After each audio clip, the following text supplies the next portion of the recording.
Get ready to dim the lights and lock your doors. Friday Night Frights is here to haunt your weekend. Every Friday night, we bring you spine-chilling tales of the macabre, the mysterious, and the downright terrifying. From cursed artifacts to shadowy creatures lurking in the dark, these stories will keep you on the edge of your seat long after the episode ends. Are you brave enough to listen? Tune in and be sure to subscribe to our channel for more eerie episodes. Our story tonight is called The Witch's Cat by Gans T. It's an odd and curious tale of witchcraft and a skinny black cat that lived in the old woman's house in the hollow. So sit back, grab a cup of something hot, and enjoy the story. The Witch's Cat. Old Jolie Bettis, who lived in the hollow among the cypresses, was not a real witch. It makes no difference that folk thought she was, and walked fearfully wide of her shadow. Nothing can be proved by the fact that she was as disgustingly ugly without as she was wicked within. It is quite irrelevant that evil was her study and profession and pleasure. She was no witch. She only pretended to be. Jolie Bettis knew that all laws providing for the punishment of witches had been repealed, or, at the least, forgotten. As to being feared and hated, that was meat and drink to Jolie Bettis, living secretly alone in the hollow. The house and the hollow belonged to a kindly old villager who had been elected marshal and was too busy to look after his property. Because he was easygoing and perhaps a little daunted, he let Jolie Bettis live there rent-free. The house was no longer snug. The back of its roof was broken in. The eaves drooped slackly. At some time or other, the place had been painted brown, before that with ivory black. Now both coats of color peeled away in huge flakes, making the clapboards seem scrofulous. The windows had been broken in every small, grubby pane, and mended with coarse brown paper, so that they were like cast and blurred eyes. Behind was the muddy, bramble-choked backyard, and behind that yawned the old quarry, now abandoned and full of black water. As for the inside, but few ever saw it. Jolie Bettis did not like people to come into her house. She always met callers on the old cracked doorstep, draped in a cloak of shadowy black, with gray hair straggling, her nose as hooked and sharp as the beak of a buzzard, her eyes filmy and sore-looking, her wrinkle-bordered mouth always grinning and showing her yellow, chisel-shaped teeth. The nearby village was an old-fashioned place, with stone flags instead of concrete for pavements, and the villagers were the simplest of men and women. From them, Jolie Bettis made a fair living by selling love philters, or herbs to cure sickness, or charms to ward off bad luck. When she wanted extra money, she would wrap her old black cloak about her, and, tramping along a country road, would stop at a cow pen and ask the farmer what he would do if his cows went dry. The farmer, worried, usually came at dawn next day to her hollow and brought a good luck charm. Occasionally the cows would go dry anyway, by accident of nature, and their owner would pay more and more until their milk returned to them. Now and then, when Jolie Bettis came to the door, there came with her the gaunt black cat, Gibb. Gibb was not truly black, any more than Jolie Bettis was truly a witch. He had been born with white markings at his muzzle, chest, and forepaws, so that he looked to be in full evening dress. Left alone, he would have grown fat and fluffy. But Jolie Bettis, who wanted a fearsome pet, kept all his white spots smeared with black soot, and underfed him to make him look rakish and lean. On the night of the full moon, she would drive poor Gibb from her door. He would wander to the village in search of food, and would wail mournfully in the yards. Awakened householders would angrily throw boots or pans or sticks of kindling.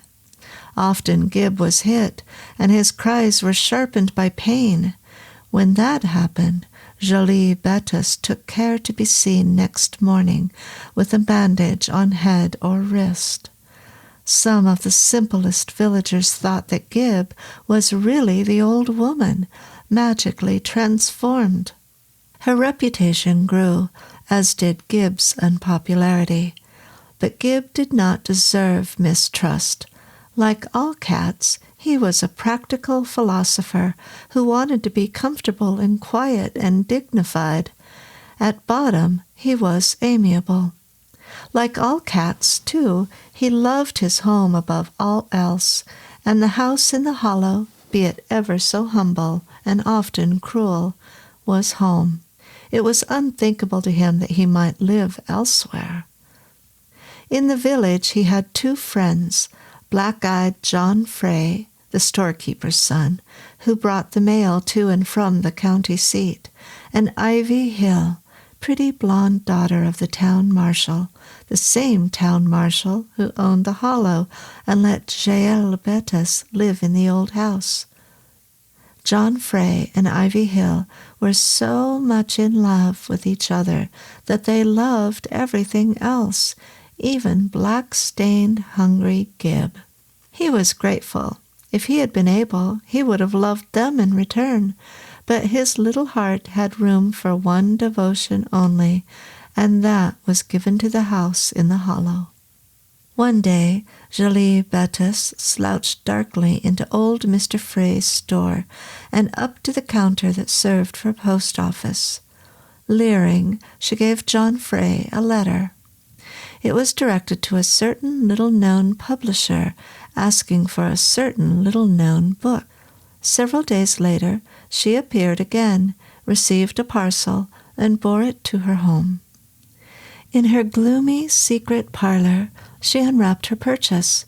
It was a small, drab volume with no title on cover or back. Sitting at the rickety table, she began to read.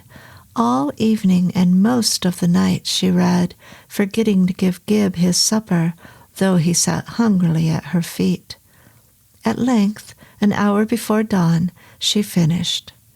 Laughing loudly and briefly, she turned her beaked nose toward the kerosene lamp on the table. From the book she read aloud 2 words. The lamp went out, though she had not blown at it. Jolie Betis spoke one commanding word more, and the lamp flamed alight again. "At last!" she cried out in shrill exultation, and grinned down at Gibb. Her lips drew back from her yellow chisels of teeth. "At last!" she crowed again. "Why don't you speak to me, you little brute? Why don't you indeed?" She asked that final question as though she had been suddenly inspired. Quickly she glanced through the back part of the book, howled with laughter over something she found there, then sprang up and scuttled like a big, filthy crab into the dark, windowless cell that was her kitchen. There she mingled salt and malt in the palm of her skinny right hand. After that, she rummaged out a bundle of dried herbs, chewed them fine, and spat them into her mixture. Stirring again with her forefinger, she returned to the parlor. Scanning the book to refresh her memory, she muttered a nasty little rhyme. Finally, she dashed the mess suddenly upon Gibb. He retreated, shaking himself, outraged and startled. In a corner he sat down and bent his head to lick the smeared fragments of the mixture away. But they revolted his tongue and palate, and he paused in the midst of this chore, so important to cats. And meanwhile, Jolie Betis yelled, "Speak!" Gibb crouched and blinked, feeling sick.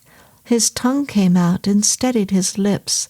Finally he said, "I want something to eat." His voice was small and high, like a little child's, but entirely understandable.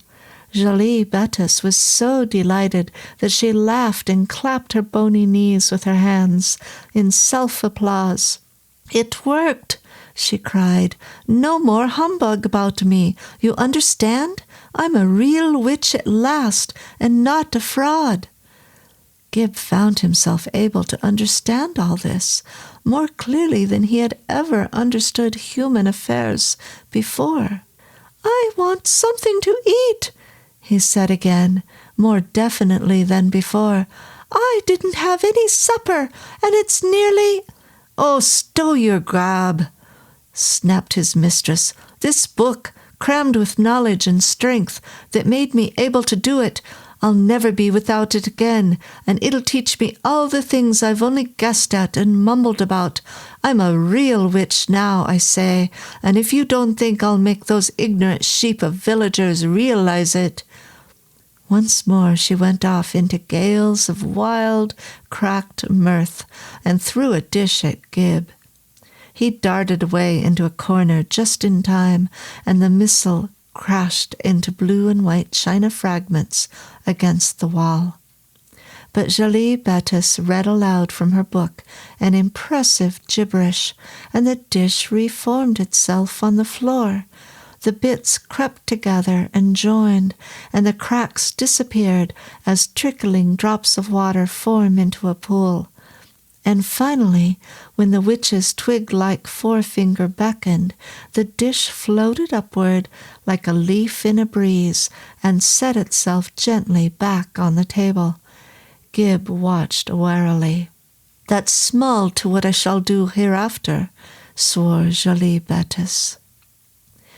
When next the mail was distributed at the general store, a dazzling stranger appeared. She wore a cloak, an old-fashioned black coat, but its drapery did not conceal the tall perfection of her form.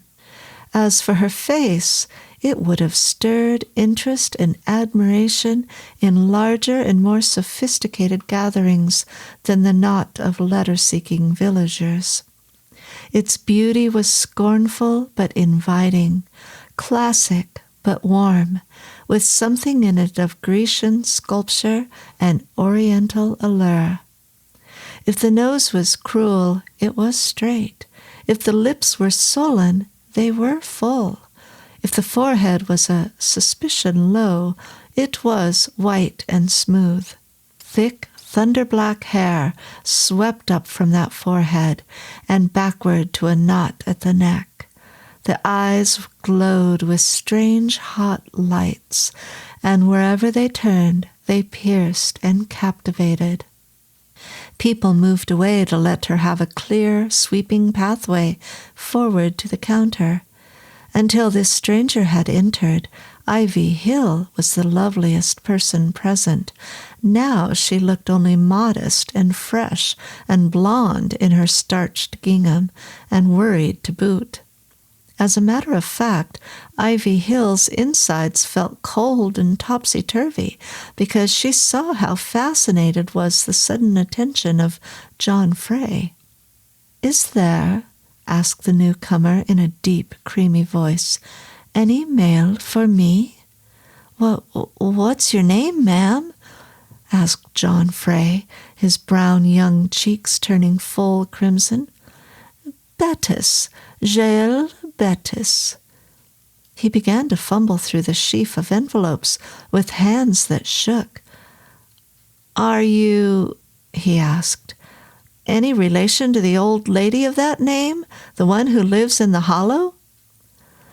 "Yes, of a sort." She smiled a slow, conquering smile. "She's my aunt. Yes. Perhaps you see the family resemblance?" Wider and wider grew the smile with which she assaulted John Frey. "If there isn't any mail," she went on, I would like a stamp, a 1-cent stamp." Turning to his little metal box on the shelf behind, John Frey tore a single green stamp from the sheet. His hand shook still more as he gave it to the customer and received in exchange a copper cent. There was really nothing exceptional about the appearance of that copper cent. It looked brown and a little worn, with Lincoln's head on it, and a date, 1917. But John Frey felt a sudden glow in the hand that took it, a glow that shot along his arm and into his heart. He gazed at the coin as if he had never seen its like before, and he put it slowly into his pocket, a different pocket from the one in which he usually kept change, and placed another coin in the till to pay for the stamp.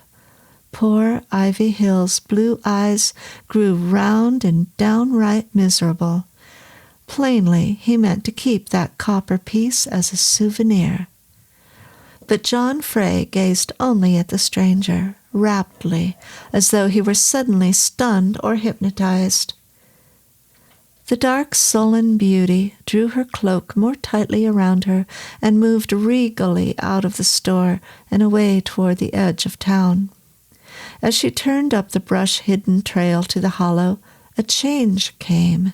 Not that her step was less young and free, her figure less queenly, her eyes dimmer, or her beauty short of perfect. All these were as they had been, but her expression became set and grim, her body tense and her head high and truculent. It was as though beneath that young loveliness lurked an old and evil heart, which was precisely what did lurk there. It does not boot to conceal. But none saw except Gibb, the black cat with soot-covered white spots, who sat on the doorstep of the ugly cottage. Jolie Bettis thrust him aside with her foot and entered. In the kitchen, she filled a tin basin from a wooden bucket and threw into the water a pinch of coarse green powder with an unpleasant smell. As she stirred it in with her hands, they seemed to grow skinny and harsh. Then she threw great palmfuls of the liquid into her face and over her head, and other changes came. The woman who returned to the front door, where Gibb watched with a cat's apprehensive interest, was hideous old Jolie Bettis, whom all the village knew and avoided. "He's trapped," she shrilled triumphantly. "That penny, the one I soaked for 3 hours in a love philter, trapped him the moment he touched it." She stumped to the table and patted the book as though it were a living, lovable thing. "You taught me," she crooned to it.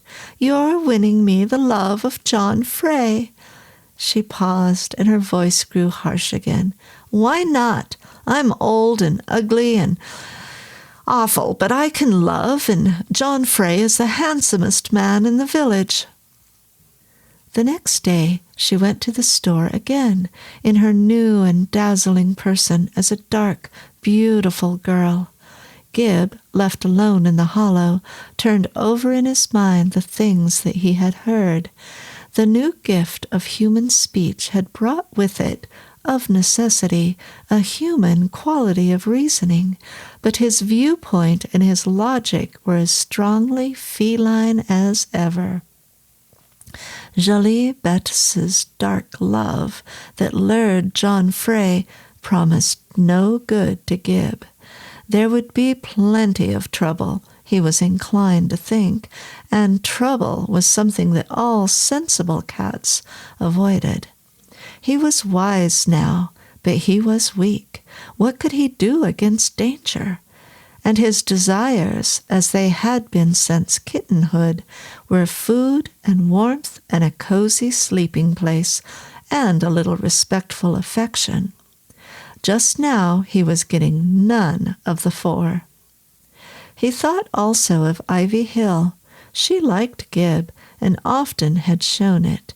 If she won John Frey, despite the witch's plan, the two would build a house all full of creature comforts, cushions, open fires, probably fish and chopped liver.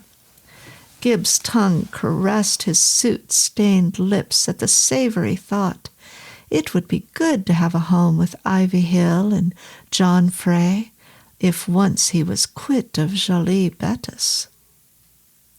But he put the thought from him. The witch had never held his love and loyalty. That went to the house in the hollow, his home since the month that he was born. Even magic had not taught him how to be rid of that cat instinctive obsession for his own proper dwelling place. The sinister, strife-sodden hovel would always call and claim him, would draw him back from the warmest fire, the softest bed, the most savory food in the world. Only John Howard Payne could have appreciated Gibb's yearnings to the full, and he died long ago, in exile from the home he loved. When Jolie Bettis returned, she was in a fine trembling rage. Her real self shone through the glamour of her disguise like murky fire through a thin porcelain screen. Gibb was on the doorstep again and tried to dodge away as she came up, but her enchantments, or something else, had made a Jolie Bettis too quick even for a cat. She darted out a hand and caught him by the scruff of the neck. "Listen to me," she said in a voice as deadly as the trickle of poisoned water. "You understand human words. You can talk, and you can hear what I say. You can do what I say, too." She shook him by way of emphasis. "Can't you do what I say?" "Yes," said Gibb weakly, convulsed with fear. "All right, I have a job for you, and I mind you do it well, or else—" She broke off and shook him again, letting him imagine what would happen if he disobeyed. "Yes," said Gibb again, panting for breath in her tight grip. "What's it about?" "It's about that little fool, Ivy Hill. She's not quite out of his heart. Go to the village tonight," ordered Jolie Bettis, "and to the house of the marshal. Steal something that belongs to Ivy Hill." "Steal something?" "Don't echo me, as if you were a silly parrot." She let go of him and hurried back to the book that was her constant study. "Bring me something that Ivy Hill owns and touches, and be back here with it before dawn." Gibb carried out her orders. Shortly after sundown, he crept through the deepened dusk to the home of Marshall Hill, doubly black with the soot habitually smeared upon him by Jolie Bettis. He would have been almost invisible, even had anyone been on guard against his coming. But nobody watched. The genial old man sat on the front steps, talking to his daughter. "Say," the father teased, "isn't young Johnny Frey coming over here tonight, as usual?" "I don't know, Daddy," said Ivy Hill wretchedly. "What's that, daughter?" The marshal sounded surprised. "Is there anything gone wrong between you two young-uns?" "Perhaps not, but, oh, Daddy, there's a new girl come to town." And Ivy Hill burst into tears, groping dolefully on the step beside her for her little wadded handkerchief. But she could not find it, for Gibb, stealing near, had caught it up in his mouth and was scampering away toward the edge of town and beyond to the house in the hollow. Meanwhile, Jolie Bettis worked hard at a certain project of wax modeling.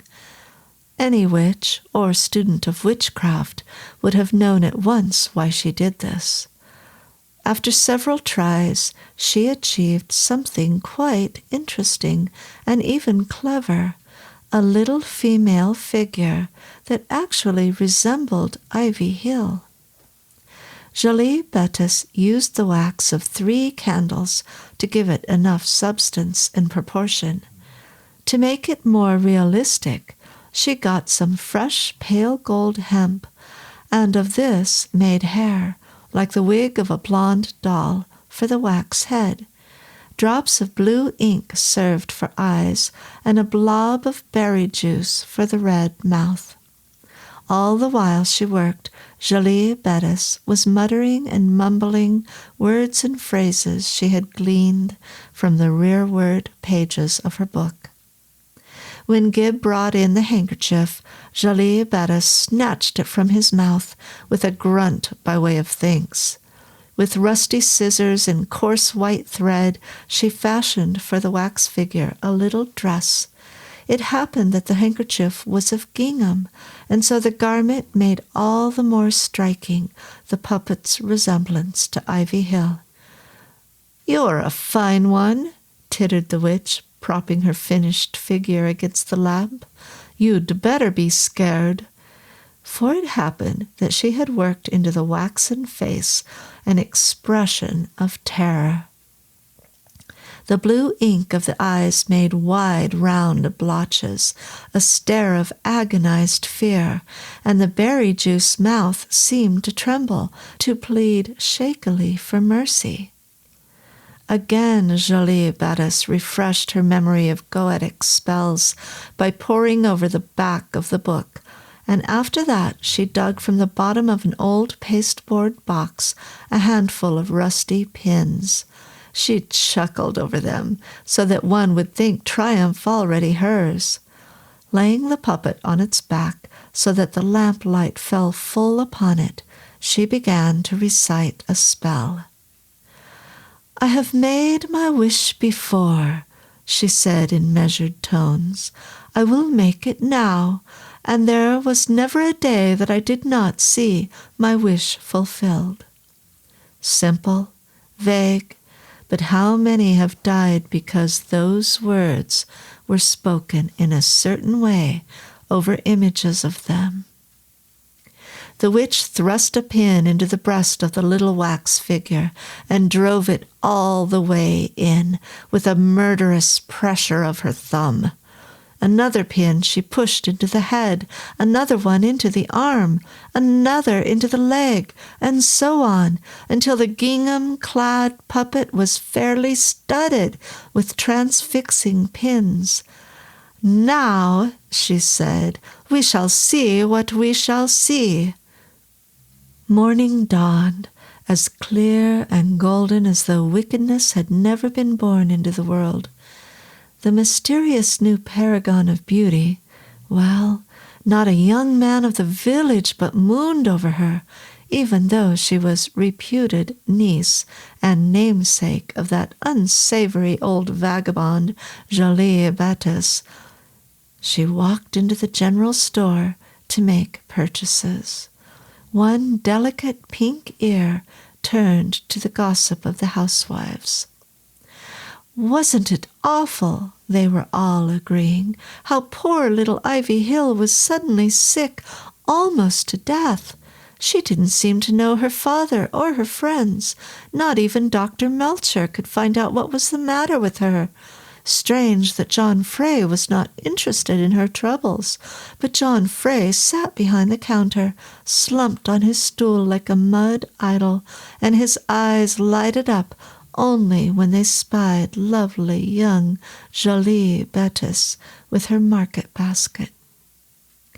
When she had heard enough, the witch left the store and went straight to the town marshal's house. There she spoke gravely and sorrowfully about how she feared for the sick girl and was allowed to visit Ivy Hill in her bedroom. To the father and the doctor, it seemed that the patient grew stronger and felt less pain, while Jolie Bettis remained to wish her a quick recovery. But not long after this new acquaintance departed, Ivy Hill grew worse. She fainted and recovered only to vomit. And she vomited. Pins, rusty pins. Something like that happened in Old Salem village, and earlier still in Scotland, before the grisly cult of North Berwick was literally burned out. But Dr. Melcher, a more modern scholar, had never seen or heard of anything remotely resembling Ivy Hill's disorder. So it went for 3 full days. Gibb, too, heard the doleful gossip as he slunk around the village to hunt for food and to avoid Jolie Bettis, who did not like him near when she did her magic. Ivy Hill was dying, and he mourned her. As for the boons of fish and fire and cushions and petting that might have been his, he knew, too, that he was responsible for her doom and his loss. That handkerchief that he had stolen had helped Jolie Bettis to direct her spells. But philosophy came again to his aid. If Ivy Hill died, well, she died. Anyway, he had never been given the chance to live as her pensioner and pet. He was not even sure that he would have taken the chance, thinking of it, because he felt strong, accustomed clamps upon his heart. The house in the hollow was his home forever. Elsewhere, he'd be in exile. Nothing would ever root it out of his feline soul. On the evening of the 3rd day, witch and cat faced each other across the tabletop in the old house in the hollow. "They've talked loud enough to make his dull ears hear," grumbled the fearful old woman. With none but Gibb to see her, she had washed away the disguising enchantment that, though so full of lure, seemed to be a burden upon her. "John Frey has agreed to take Ivy Hill out in his automobile. The doctor thinks that the fresh air and John Frey's company will make her feel better. But it won't. It's too late. She'll never return from that drive." She took up the pin-pierced wax image of her rival, rose, and started toward the kitchen. "What are you going to do?" Gibb forced himself to ask. "Do?" repeated Jael Bettis, smiling murderously. "I'm going to put an end to that baby-faced chit. And why are you so curious? Get out with your prying." And, snarling curses and striking with her claw-like hands, she made him spring down from his chair and run out of the house. The door slammed, and he crouched in some brambles and watched. No sound, and at the half-blinded windows no movement. But after a time, smoke began to coil upward from the chimney. Its first puffs were dark and greasy-looking, then it turned a dull gray, then white, then blue as indigo. Finally it vanished altogether. When Jael Bettis opened the door and came out, she was once more in the semblance of a beautiful dark girl. Yet Gibb recognized a greater terror about her than ever before. "You be gone from here when I get back," she said to him. "Gone?" stammered Gibb, his little heart turning cold. "What do you mean?" She stooped above him like a threatening bird of prey. "You be gone," she repeated. "If I ever see you again, I'll kill you, or I'll make my new husband kill you." He still could not believe her. He shrank back, and his eyes turned mournfully to the old house that was the only thing he loved. "You're the only witness to the things I've done," Jael Bettis continued. "Nobody would believe their ears if a cat started telling tales. But anyway, I don't want any trace of you around. If you leave, they'll forget that I used to be a witch. So run!" She turned away. Her mutterings were now only her thoughts aloud. "If my magic works, and it always works, that car will find itself idling around through the hill road to the other side of the quarry. John Frey will stop there, and so will Ivy Hill, forever. Drawing her cloak around her, she stalked purposefully toward the old quarry behind the house. Left by himself, Gibb lowered his lids and let his yellow eyes grow dim and deep with thought. His shrewd beast's mind pawed and probed at this final wonder and danger that faced him and John Frey and Ivy Hill. He must run away if he would live. The witch's house in the hollow, that had never welcomed him, now threatened him. No more basking on the doorstep, no more ambushing wood mice from the brambles, no more dozing by the kitchen fire. Nothing for Gibb henceforth but strange, forbidding wilderness and scavenger's food, and no shelter, not on the coldest night. The village? But his only two friends, John Frey and Ivy Hill, were being taken from him by the magic of Jolie Bettis and her book. That book had done this. That book must undo it. There was no time to lose. The door was not quite latched, and he nosed it open, despite the groans of its hinges. Hurrying in, he sprang up on the table. In a trembling fear almost too big for his little body, he spoke a word that Jael Bettis had spoken on her first night of power. As had happened then, so it happened now. The dark lamp glowed a light. Gibb pawed at the closed book and contrived to lift its cover. Pressing it open with one front foot, with the other he painstakingly turned leaves, and more yet. Finally he came to the page he wanted. Not that he could read, and in any case the characters were strange in their shapes and combinations.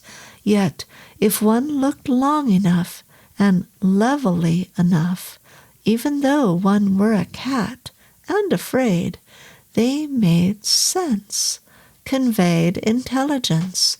And so into the mind of Gibb, beating down his fears, there stole a phrase: "Beware of mirrors." So that was why Jael Bettis never kept a mirror, not even now, when she could assume such dazzling beauty. "Beware of mirrors," the book said to Gibb, "for they declare the truth, and truth is fatal to sorcery. Beware also of crosses, which defeat all spells." That was definite inspiration. He moved back from the book and let it snap shut. Then, pushing with head and paws, he coaxed it to the edge of the table and let it fall. Jumping down after it, he caught a corner of the book in his teeth and dragged it to the door, more like a retriever than a cat. When he got it into the yard, into a place where the earth was soft, he dug furiously until he made a hole big enough to contain the volume. Then, thrusting it in, he covered it up. Nor was that all his effort, so far as the book was concerned. He trotted a little way off to where lay some dry, tough twigs under the cypress trees. To the little grave he bore first one, then another of these, and laid them across each other in the form of an X. He pressed them well into the earth so that they would be hard to disturb. Perhaps he would keep an eye on that spot henceforth, after he had done the rest of the things in his mind, to see that the cross remained. And though he acted thus only by chance reasoning, all the demonologists, even the Reverend Montague Summers, would have nodded approval. Is this not the way to foil the black wisdom of the Grand Albert? Did not Prospero thus enter his grimoires? in the fifth act of The Tempest? Now, back to the house once more, and into the kitchen. It was even darker than the parlor, but Gibb could make out a basin on a stool by the moldy wall, and smelled an ugly pungency. Jael Bettis had left her mixture of powdered water after last washing away her burden of false beauty. Gibb's feline nature rebelled at a wedding. His experience of witchcraft bade him be wary, but he rose on his hind legs and with his forepaws dragged at the basin's edge. It tipped and toppled. The noisome fluid drenched him. Wheeling, he ran back into the parlor, but paused on the doorstep. He spoke 2 more words that he remembered from Jael Bettis. The lamp went out again. And now he dashed around the house and through the brambles and to the quarry beyond. It lay amid uninhabited wooded hills, a wide excavation from which had once been quarried all the stones for the village houses and pavements. Now it was full of water from many thaws and torrents. Almost at its lip was parked John Frey's touring car with the top down, and beside it he lolled, slack-faced and dreamy. At his side, cloak-draped and enigmatically queenly, was Jael Bettis, her back to the quarry, never more terrible or handsome. John Frey's eyes were fixed dreamily upon her, and her eyes were fixed commandingly on the figure in the front seat of the car. A slumped, defeated figure, hard to recognize as poor, sick Ivy Hill. "Can you think of no way to end all of this pain, Miss Ivy?" the witch was asking. Though she did not stir, nor glance behind her, it was as though she had gestured toward the great quarry pit, full to unknown depths, with black, still water. The sun, at the very point of setting, made angry red lights on the surface of that stagnant pond. "Go away!" sobbed Ivy Hill, afraid without knowing why.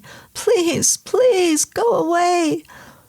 "I'm only trying to help, dear," said Jael Bettis. "Isn't that so, John?" "That's so, Ivy," agreed John, like a little boy who was prompted to an unfamiliar recitation. "She's only trying to help." Gibb, moving silently as fate, crept to the back of the car. None of the 3 human beings, so intent upon each other, saw him. "Get out of the car," persisted Jael Bettis. "Get out and look into the water. You will forget your pain."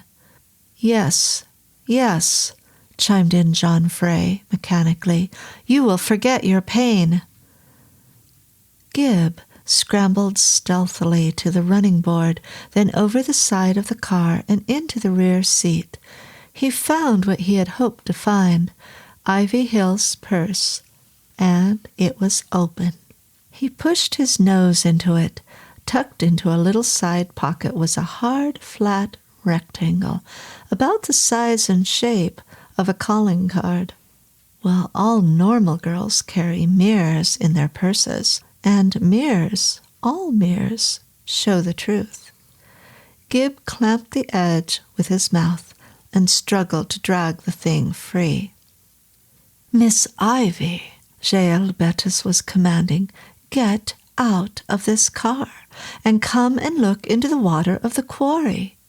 No doubt what would happen if once Ivy Hill should gaze into that shiny black abyss, but she bowed her head in agreement or defeat and began slowly to push aside the catch of the door.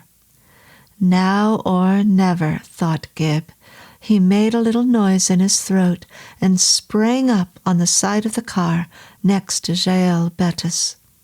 His black-stained face and yellow eyes were not a foot from her. She alone saw him. Ivy Hill was too sick, John Frey too dull. "What are you doing here?" she snarled, like a bigger and fiercer cat than he, but he moved closer still, holding up the oblong in his teeth. Its back was uppermost, covered with imitation leather, and hid the real nature of it. Jael Bettis was mystified for once in her relationship with Gibb. She took the thing from him, turned it over, and saw a reflection of herself. She screamed. The other two looked up, horrified through their stupor. The scream that Jael Bettis uttered was not deep and rich and young. It was the wild, cracked cry of a terrified old woman. "I don't look like that," she choked out and drew back from the car. "I'm not old. I'm not ugly." Gibb sprang at her face. With all four claw-bristling feet he seized and clung to her. Again Jael Bettis screamed, flung up her hands, and tore him away from his hold, but his soggy fur had smeared the powdered water upon her face and head. Though he fell to the earth, Gibb twisted in midair and landed upright. He had one glimpse of his enemy, Jael Bettis, no mistake, but a Jael Bettis with a hooked beak, rheumy eyes, hideous wry mouth, and yellow chiseled teeth. Jael Bettis exposed for what she was, stripped of her lying mask of beauty. And she drew back a whole staggering step. Rocks were just behind her. Gibb saw and flung himself. Like a flash, he clawed his way up her cloak, and with both forepaws ripped at the ugliness he had betrayed. He struck for his home that was forbidden him. Marco Bozzaris never strove harder for Greece, nor Stonewall Jackson for Virginia. Jael Bettis screamed yet again, a scream loud and full of horror. Her feet had slipped on the edge of the abyss. She flung out her arms. The cloak flapped from them like frantic wings. She fell, and Gibb fell with her, still tearing and fighting. The waters of the quarry closed over them both.